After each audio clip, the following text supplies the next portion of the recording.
Hello, good morning. এটা কিন্তু আমার সেকেন্ড মর্নিং। সকালবেলা একবার উঠে সব কাজবাজ করে রান্নাবান্না সেরে নিয়ে একবার ঘুমিয়ে নিয়েছিলাম ও চলে যাওয়ার পরে। তারপরে এখন উঠে কফি খেয়ে আবার একটু রান্না করে এলাম। এখন এই ড্রেসিং টেবিলটা না পরিষ্কার করব। বৃষ্টির সময় না এরকম স্যাঁতস্যাঁতে ওয়েদার হলেই এরকম কাঠের ভিতরে এরকম সাদা সাদা হয়ে যায়, র্যাশ র্যাশ মতো। এগুলোকে কি বলে আমি জানি না, তোমরা যদি জানো অবশ্যই কমেন্ট করে জানিও।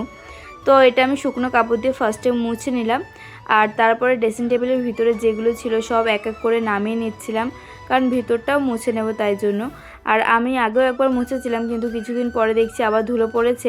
আর ওয়েদারটাও যেহেতু একটু স্যাঁতস্যাঁতে মতো, ওই জন্য কাঠের গায়ে এরকম হচ্ছে বলে ভাবলাম আরেকবার মুছে নিই। আজকে কেরোসিন তেল দিয়ে মুছবো। আগেও একবার মুছেছিলাম, কিন্তু ভিতরটা কেরোসিন দিয়ে আর মোছা হয়নি। তো আজকে ভাবছিলাম যে মুছে নেব তাই। আর দেখো কতগুলো চশমা বার করেছিলাম, একটা চশমা পরে একটু ক্যাপ মেরে নিচ্ছিলাম। তো তারপরে এখানে মুছে নিচ্ছি শুকনো কাপড় দিয়ে, তারপরে এখন কেরোসিন দিয়ে মুছবো। আর সব কিছু দেখো আমি বিছানার উপর রেখেছি, কত জিনিসপত্র ছিল। তো আমি এগুলো মুছে নিচ্ছিলাম। আর আজকে খাটটাও কিন্তু কেরোসিন তেল দিয়ে মুছে নেব, কারণ কেরোসিন তেল দিয়ে মুছলে না বেশ ভালো হয়। কেরোসিন তেল দিয়ে মুছলে একটু গন্ধ হয় ঠিকই, কিন্তু কিছুক্ষণ জানলা দরজা খুলে ফ্যান চালিয়ে রাখলে গন্ধ কিন্তু কেটে যায়।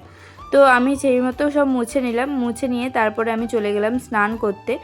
স্নান করে ফ্রেশ হয়ে খেতে চলে গিয়েছিলাম। আর খেয়ে দিয়ে এসে আমি কিন্তু আবার ড্রেসিং টেবিলের পিছনে পড়ে গেছি, কারণ এখন এই কাজগুলো সব গুছাতে হবে। বিছানার ভিতরে যেহেতু ছড়ানো ছিল, তাই এক এক করে গুছিয়ে নেব। আজকে কিন্তু খাবারে বেশিরভাগ সব সবজি তরকারিই ছিল, আর আমার মা কিন্তু অনেক তরকারি পাঠিয়েছিল আজকে। তো খেয়ে দিয়ে নিয়ে এই যে চলে এসেছি আবার। এখন ড্রেসিং টেবিলটা এক এক করে গুছিয়ে নেব। তো আমার ড্রেসিং টেবিল গোছানো হয়ে যাওয়ার পরে আমি এখন রেডি হয়ে নিয়েছি। এখন যাব একটু ওই বাড়ি। আর ওই বাড়ি গিয়ে দেখছি দোকানের সামনে দেখো ভাই কি সুন্দর জগন্নাথ ঠাকুর এখানে এনে রেখেছে। দেখতে কিন্তু খুব সুন্দর লাগছিল। আর এখানে সবাই দক্ষিণাও দিচ্ছিল। সন্ধেবেলা চা খাবো বলে বিস্কুটের কোটো আনতে গিয়ে দেখি বিস্কুটের কোটোর ভিতরে এই চিপসের প্যাকেটটা ঢোকানো। এটা একটা ব্যানানা চিপস। তো আগের দিন নাকি রাতে এনেছিল, দোকানে নাকি নতুন চিপসটা এনেছে, তো বাবা নাকি দিয়েছিল। তো মিঠাই আর আমি খাচ্ছিলাম, আর আমার মায়ের নাকি ভালো লাগেনি, তো সেই জন্য ওরা রেখে দিয়েছিল খাবে না বলে।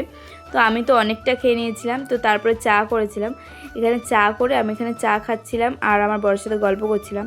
তো তারপরে আমরা দুজন বাড়ি চলে আসছি। তো আজকের ভিডিওটা এখানেই শেষ করছি। ভিডিওটা কেমন লাগলো অবশ্যই কমেন্ট করে জানিও। টাটা।